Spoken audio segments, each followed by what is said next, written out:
It's Two on the Aisle with me, Charles Gross, and Leslie Hoban Blake. Tonight, reviews of Romeo and Juliet, Bad Jews, Old Friends, and Waiting for Godot in Yiddish. Ladies and gentlemen, welcome to Two on the Aisle. Good evening. I am the aforementioned Charles Gross. And I am still Leslie Hoban Blake. Good evening. Still? Still. Thought you'd have morphed into somebody else I know, by now. I'm waiting. Well, there's less of you because you've been at Weight Watchers and all Thank you. that. Yes, I'm glad you noticed. How sweet of you. But you're still Leslie. Still Leslie. Okay. Well, here's a show that's, I won't say it's morphed over the years, but certainly it's been done many different ways, including a musical known as West Side Story. And in fact, I think the version we're about to talk about has borrowed a little from West Side Story. Why don't you let me get started with that and we'll talk about Romeo and Juliet. You notice I'm pulling two playbills out in front of me. And I could also pull a newspaper ad for the movie that's on right now. Poor Romeo and Juliet. They deserve so much better. This hasn't been done in 37 years on stage. On Broadway, certainly, and there may be a very good reason for that. The Broadway version, which is the one we're really going to talk about, stars Orlando Bloom, Condola Rashad, and as my co-host said, West Side Story-ish in that it's a black family versus a white family, only they don't play that. Because the prince of the city is black, the maid in the house, the nurse, is white, and there's nothing said in Juliet's house. Nothing was the only one that there is. Nothing is said about this, and there you are. It's a device and purely a director's concept that never comes to any fruition. So that's one thing you can say about it. The second thing is that the casting is Orlando Bloom is divine, and Orlando Bloom has followers who could follow him to wherever they want to go. He could do anything, and they would scream from the back of the audience. Many of them are little girls, 15-ish little girls. Which is Juliet's age. Which is Juliet's age, except that Condola Rashad is not. She's 27. She is lithe and beautiful and has no need to do what she's been told to do. I can only imagine she was told to do this. She talks like a valley girl. Her voice is all up here, and I'm just a girl, and I'm going to be so girly. And that's all she does with it. So there's no poetry. There's just a lot of, I'm a girl, and I can't wait for him to come back, and it's they stick to the Shakespeare. And she was so incredible in... Thank you, in Trip to Bountiful. And in the African play, Ruined. And in something else I saw, and she was wonderful. This has to be the direction she was given, and she was stupid enough to follow it. Forgive me, Condola. I know you're not stupid. That being said, I'm not going to bore you with the story of Romeo and Juliet. The two households, both alike, they hate each other, and the two kids fall in love. In Shakespeare's day, the kids were the bad guys. They were supposed to obey their parents. By the way, I don't know if you know this little fact or not, but as the play is written, and you can go back and direct it that way, they are stupid little kids, and they shouldn't have done what they did. That's Shakespeare's the interesting thing is, The Merchant of Venice is supposed to be a comedy. Well, that too. And believe it or not, the Merchant of Venice is not the Jewish character. No, but that's another story. And his life ends well. But just quickly, it's also being done down at CSC in a Hispanic version where everyone is Hispanic? No, the Juliet's family is Hispanic. I don't know about Romeo's. I don't believe so. And the nurse is played by Daphne Rubin Vega, who calls him Romeo and speaks several of her lines in Spanish. There are interjections in Spanish. The mother, Lady Capulet, speaks in Spanish. And in this particular play, something that happened when I played Lady Capulet, 100 years ago, at ELT, is that there's a little... production. In the original, 1472. Yes. There's... 1572. There is doesn't matter, but there is a scene. A director can put this in if he wants to. At the ball, there's an opportunity for Tybalt and Lady Capulet to have a little moment because there's no dialogue, but they're all masked and it's a party and you can do it if you want to. That's the pace they put it in this play. Taya Alargic, who is the director of the Off-Broadway show, does that. It gives a point to the father's anxiousness to get her, suddenly saying, no, you can take her tomorrow. And in this case, it's Tybalt his anger. or the prince? No, the prince. The County Paris. Paris. Tybalt's dead already. By this point, Tybalt's dead. Tybalt was played by T.R., that actor that everybody, T.R. Knight from television. This is in the Off-Broadway production. Okay. I'm finished with the Broadway production. Let me talk a little about the Broadway production. Here is the problem with the Broadway production. Number one, I like Orlando Bloom is all right in the role. I think at one point he is upstaged by the motorcycle that he enters on. And he hits his head on the ridiculous plus, bell that has no reason to be there. There is absolutely no chemistry, at least as far as I'm concerned, between him and Kanda Rashad. None. So you have Romeo and Juliet, and they're in love, and I'm not feeling anything. Plus, the whole act is upstaged by three things. Number one, Chuck Cooper as Lord Capulet. Number two, the motorcycle. Number three, Jane Hadishel as the nurse. She is incredible. She is funny. She is dramatic. She can be reprimanding if she wants to. The only thing she can't seem to do is ride a bicycle because she has a bicycle and she walks one out versus Orlando Bloom, who actually does ride the motorcycle.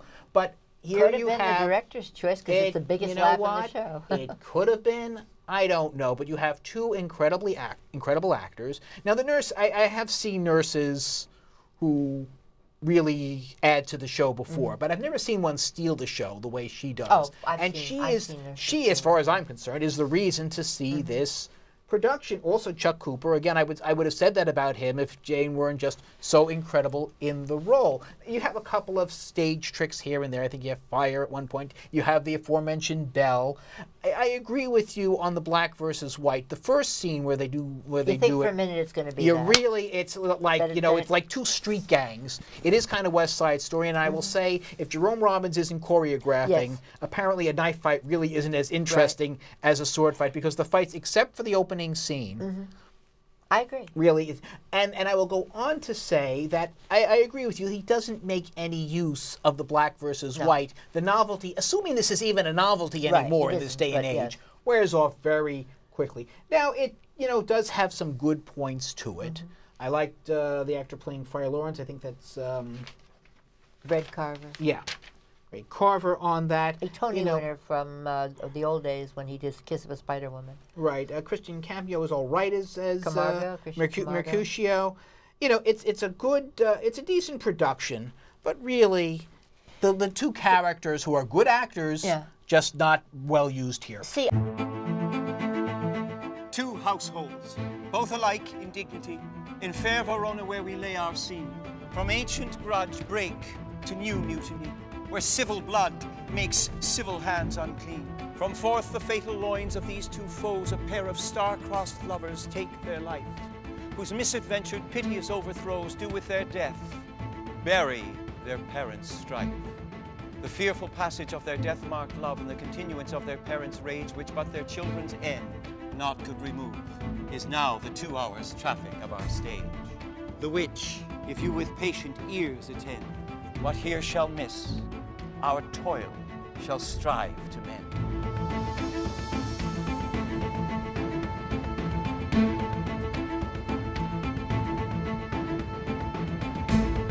I just want to say something really quickly about within the family structure. I was very upset because Chuck Cooper, whom I adore, was doing Sherman Hemsley and Moving On Up, and it was beautiful. Rosalind, but it doesn't belong there. The point is, if you're going to have a sense of what to do, then do it. Rosalind Ruff is playing Michelle Obama. She's beautiful, she's slim, she's regal, she has the best arms in the world, and she stands there while this man, and she has, and yet he's in charge of things. So your final conclusion, because we do have to move on. My final conclusion is don't go to either one of them. And the movie, I understand, also doesn't get it. Nobody has a good Juliet. It seems that you can't find a young girl. There is that old movie like from the '60s, I think. Yes, that was wonderful.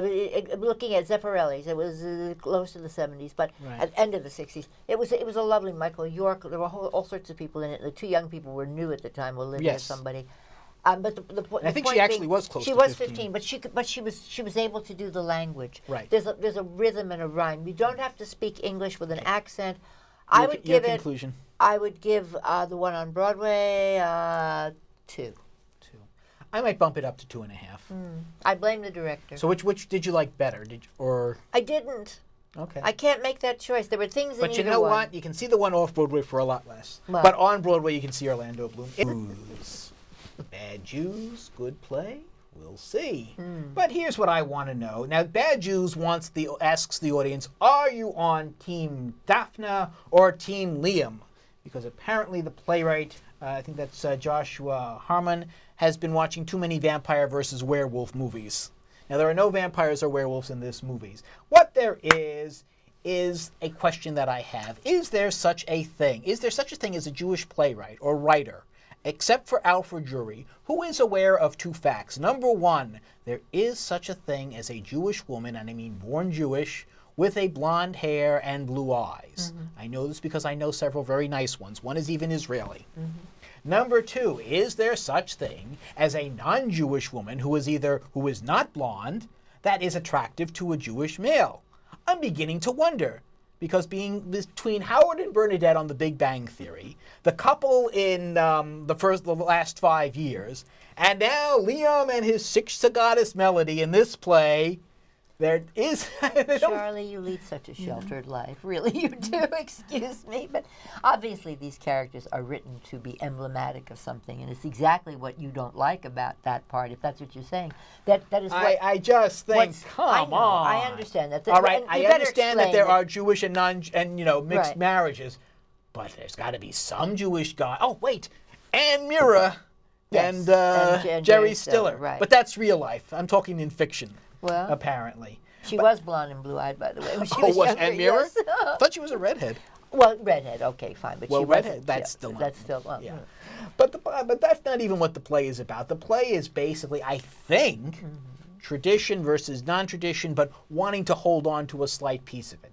Now, you have the aforementioned Daphne. I think she's religious or semi-religious, and she basically spends the first part of the play ranting about Liam, who is definitely not religious, and comes in and brings home his shiksa girlfriend. Now, I should also say that Daphne, Liam, and Liam's brother are all staying at an apartment owned by the boy's parents following the funeral of their grandfather. And I think basically, aside from the whole ranting, because Daphne rants about Liam, then Liam comes and Daphne is conveniently off stage and rants about Daphne, not quite as interesting. And I think they're fighting over this high, which is a Jewish symbol. It's two Jewish letters that, when put together, spell life, and very often it becomes a necklace. It belonged to the grandfather. Belonged to the grandfather who managed to keep it through his days at a concentration camp. Daphne wants it because, again, just to hold on to the family tradition. Liam wants it because he's about to propose to the blonde, and his grandfather was broke when he proposed to the grandmother, so he gave her the high until he could get her a ring. He wants to do the same thing. Right. Somehow or another, he acquired it. We're not 100% sure how he got it. He says one thing. We're not quite sure.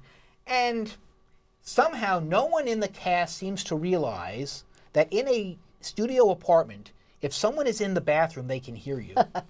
Because at one point, while Liam is doing his rant, Daphne's in, and she comes out, and she heard it. Yeah. And then she goes on a rant, which includes Melody, who is in the bathroom. So you think someone who had just come out of the bathroom would realize that someone in the bathroom can hear you. Can we talk for a minute about do you like this? You do not like the play at all? Here's what happened. Yeah. Because my father recently passed away, there is a family heirloom that two of the boys want to have. I was very attuned to this play. I found that I always thought that Daphne's whole thing was it really religious, or was it just a sibling wanting the other sibling to be on the same plane with her? And at this moment in time, well, they're actually cousins. I thought they were, okay, well. The two boys are siblings. Okay. Daphne is a cousin. My point being that relatives should behave a certain way at this time. And that, I think, is fair. I think when you're going through that kind of thing, you don't want somebody to come in and propose to someone. It's inappropriate, regardless of your religious background. He does propose. But it's in an inappropriate time, is my point. He comes back for the weekend, not to see because it's Shiva for the grandfather, but because this is a way to get the girl to New York and propose to her in the same way. And he's using it in what Daphne thinks is the wrong way. What the playwright did, and what I'm so incredibly aware of, and I think is so wonderful, is at first I was on Daphne's side, and then I was on Liam's side, and then this poor schmuck in the middle, whatever his name was, I was on his side because does he even have a side? But he does something that's very hard to do in a play. He has to listen, and he has to listen and listen and absorb and absorb and absorb until, and you know what that's like when you haven't been able to say anything. Yeah. Well, we know that from here. Finding that out tonight. Yes. Well, we know it on both sides, dear. But the point is that I thought it was brilliant playwriting. And I think that Tracy Chimio, is that her name, Chimino or Chimio? As Melody. As Daphne. I'm sorry, it's Daphne, excuse me. Daphne is superb. This is a girl who has to literally bounce off walls. Remember the actor we saw in Orphans who had to bounce off walls? They have a mattress in the middle of the room, and they walk back and forth over the mattress until finally they're almost, buoyant. But there is this thing about having a team. You realize, yes, it's almost like watching a team sport. Okay, I'm going to vote for that. Now I'm voting for Liam. Now I'm voting for that. And they did drag me back and forth. It wasn't. I'm sure I'm on her side. I'm sure I'm on his side. There were things to say on both sides. That's good playwriting. I was pretty much on Daphne pretty much all the way, partially because, as you point out, Tracy Chino is an incredible actress. Absolutely. And she totally, Michael Zegan is Liam, and she just totally blows him away. I mean, she blows everybody away. She blows that stage away. Totally. I mean, just watching her, sitting on the couch, lifting her legs up. I mean, she's an incredible actress. She did this off-Broadway. This is the off-Broadway production. Well, it's still off-Broadway in a larger theater. Space, right. But here's the thing. I just started losing it with this play. I really the ending is very superficial. Well, I won't give it away. Though, it involves the other brother who finally makes a gesture, and it's, I won't say inappropriate, but does not add to the play, and it's very, very superficial. It's like he was trying for something startling to end the play with. Let me ask you this. And he didn't. He took the easy way. As far as I'm concerned, he took the easy way out. All the audiences, of course, are not going to be Jewish. Right. They are not going to know anything about Jewish law or anything. So whatever is presented to them is what they're going to see. That being said, the play has been a tremendous success. It certainly isn't only a Jewish audience. There are people there who are non-Jews. And I'm sure some of them are blonde and blue-eyed, and the others, I'm sure that some of the Jews who are there are black. All of that to the side. I just think it's a wonderful play for anybody who wants to see really good playwriting, maybe get an insight into another group of people, and maybe not, I don't think it gives you that much of an insight. I didn't find it Okay, I don't know. I'm saying, and maybe not. I'm not sure, insightful. but I think it's an insightful thing into what happens when someone doesn't make his or her wishes specific. I think that's something I'm very attuned to right now. All right, well, that again, you're in a similar real-life situation. But that has nothing to do with Judaism, and I don't think... No, I don't think the play does either. Neither do I, and that's what it's supposed... But that's the whole title, Bad Jews. No, and it doesn't really give... I didn't mean to say it and it doesn't really give a good... I understand the topic. It's something that is going around all over. It's something that a lot of families have to deal with. Of course. I wasn't impressed with the way this playwright dealt with it. I was. Aside from Tracy's performance, I really wasn't overly enamored with this play at all. They call it Bad Jews. I don't call it a particularly good play. So what would you give it? I would give it 2.5. Oh, well, I'll match you. I'll give you 4.5. Okay. I had a really exceptional time. And I will say you're in the majority of this. And I meant to take, well, I'm not usually, but I meant to take back what I said about it's not about Jews. It is about Jews. I didn't mean to say that. It came out wrong. But I don't think you have to be, the old Levy's bread commercial, you don't have to be Jewish to like this play. Right. Or not like it, as the case may be. Yeah, no, that is true, but I don't think... I didn't find it a very... I understand the topic, but I didn't find it a very convincing representation of that topic. Can we leave Jews and try to go into old friends? Okay. Old friends. More ranting and raving. This time with Goyim. With Goyim. Becky Mason would have a field day with this. Hortonfoot's daughter, Hallie, keeps going into his closet, she claims, to find the bottom drawer, to find plays that we never heard of before, that we didn't know that Horton wrote. That conveniently have parts for her. Yes, that all have parts for her. And good for her. Good on her, as they say. I liked her in this one. I don't like her in a lot of them. I liked her in this one, too. In Orphan Train, I had a lot of trouble with some of the roles she played, but I liked her in this. And I didn't like the last one they put on up at 59 East 59th. I've even forgotten the name of it, which is good. But I liked this one, and because it's Hortonfoot way out of his comfort range, there's still people downtown or wherever it is down south rather, wherever it is they live, but they're wealthy people. It's a wealthy family, and not only are they wealthy, but he's veering into Tennessee Williams territory. Wasn't Dividing the Estate also Hortonfoot? Yes, it was, but they weren't wealthy. They weren't wealthy. They had. Well, they thought they were. No, no. This woman. These are people with bags full of jewels on the stage. This is wealth. We're not talking about, these are wealthy people, and they're played by two of the most wonderful actresses. Betty Buckley, who was in the very first Horton Foote movie, Tender Mercies. That was Betty Buckley as a girl singing that song, and Vianne Cox, who is a funny, funny, funny actress, and doesn't always get as wonderful parts as she's gotten in this. And in addition to that, an old friend of mine, Cotter Smith, who goes back to my Circle Rep days, and Cotter Smith is the center of this triangle among the two older women who both want him. And one of them has a chance at him, she thinks. She's married to someone else, but she's younger and seemingly more attractive. The attractiveness is all in quotation marks here. And then the Betty Buckley character who has bought him. She owns him. He runs her estate. And she owns him. It's like, darling, light my cigarette and go get me something to eat, and isn't he wonderful? And pats him on the butt. And, she owns him. And this is what goes on back and forth with the play. And you don't need to know anymore. Just that goes back and forth and back and forth. And there's one 15-minute intermission. And I couldn't wait to get back because I loved what they were doing. And it was terribly. They were overacting all over the place. As I say, it's in pseudo Tennessee Williams land. These two women. You know something? I'm going to be seeing real Tennessee Williams. And when you compare, and I haven't seen, this is the Glass Menagerie. It's a classic. Yeah, it's so when I think of the Glass Menagerie, or let's see, Not About Nightingales. Not the one that we recently saw with Amanda Plummer. Two character play.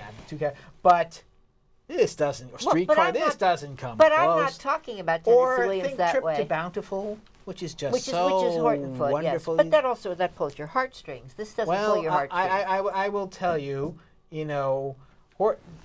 first class Horton Foote is better than second class Tennessee Williams here. No, and I was not. And I'm watching them ranting and raving, and it gets a little old. I mean, I found this possibly not as engaging as Bad Jews, but perhaps a little more entertaining. Not by much, to be honest.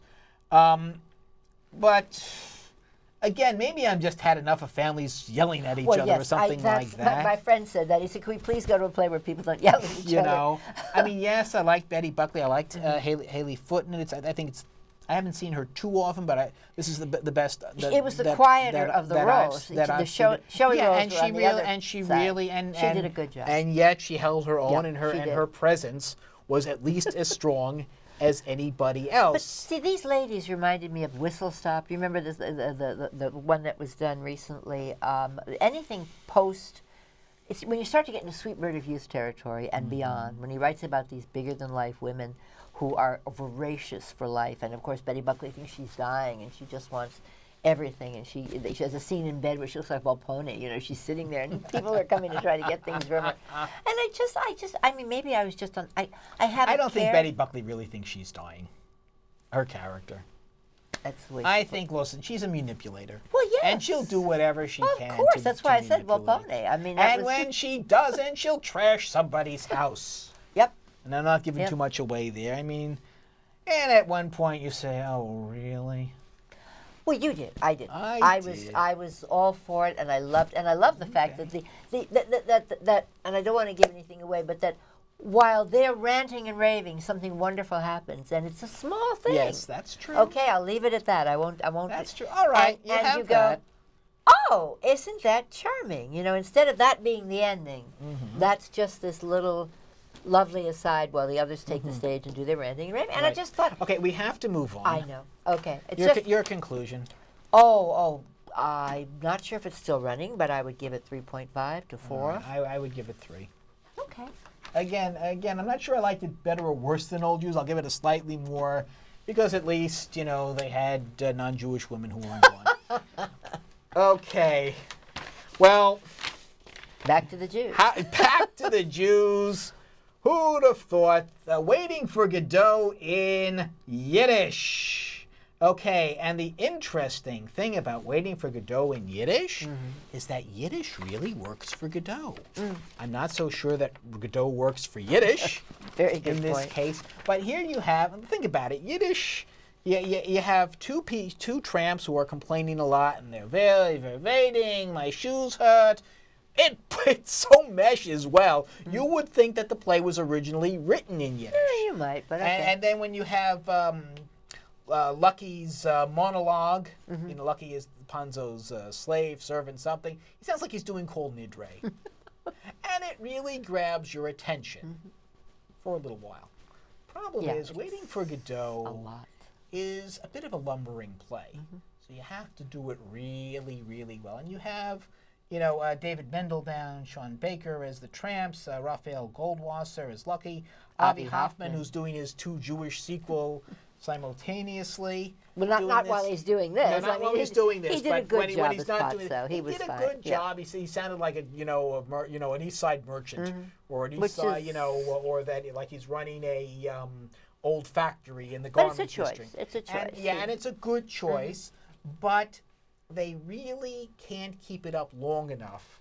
You know, the act starts and they've got me. I'm hooked, and then suddenly I'm just slowly drifting away. 2 problems. Where did you sit in the theater? I was in the back. Okay, I was in the back also. It was directed where a lot of things happened and people fell on the floor. When we're sitting in the back, we couldn't see them on the floor, number 1. So I didn't know what was going on. Number 2, while they're on the floor, I'm busy looking at the translations, one of which was very small and the other was way on the other side. So I'm missing what they're doing anyway. That's really sad. You know, I know the play. I should be able to watch it without looking, but you still tend to look. I had a problem, again, with the translation being small and having to look at it, not being able to read it fast enough to look back at the action. I didn't have a problem with there being on the floor. I didn't notice it as much as you did, or maybe I had it, my seat was better situated. Well, there's only 2 of them, and if one of them's on the floor, you miss half of it. Well, when I saw it, they weren't on the floor all that much. Okay. But the bottom line is, I love the Mama Lashon idea. It was a clever novelty, but I'm very curious to see how this will hold up when we see Patrick Stewart and Ian McKellen do it in English. It made me so excited to see them, and I only hope they're good because there's nothing worse than a bad Waiting for Godot. And I'm sorry, it's now called Godot. Ever since the last one, which was very good, it's now Waiting for Godot, not Waiting for Godot anymore. Yeah, but anyway, how that happened, I don't know. That happened because they chose to make it that way, and then this version came out and said it was a Yiddish version of Waiting for Godot, so evidently that's the new way to say it. So, Godot is the new Godot. Right. All right. And how many credit would you give this? I really can only give it 2.5.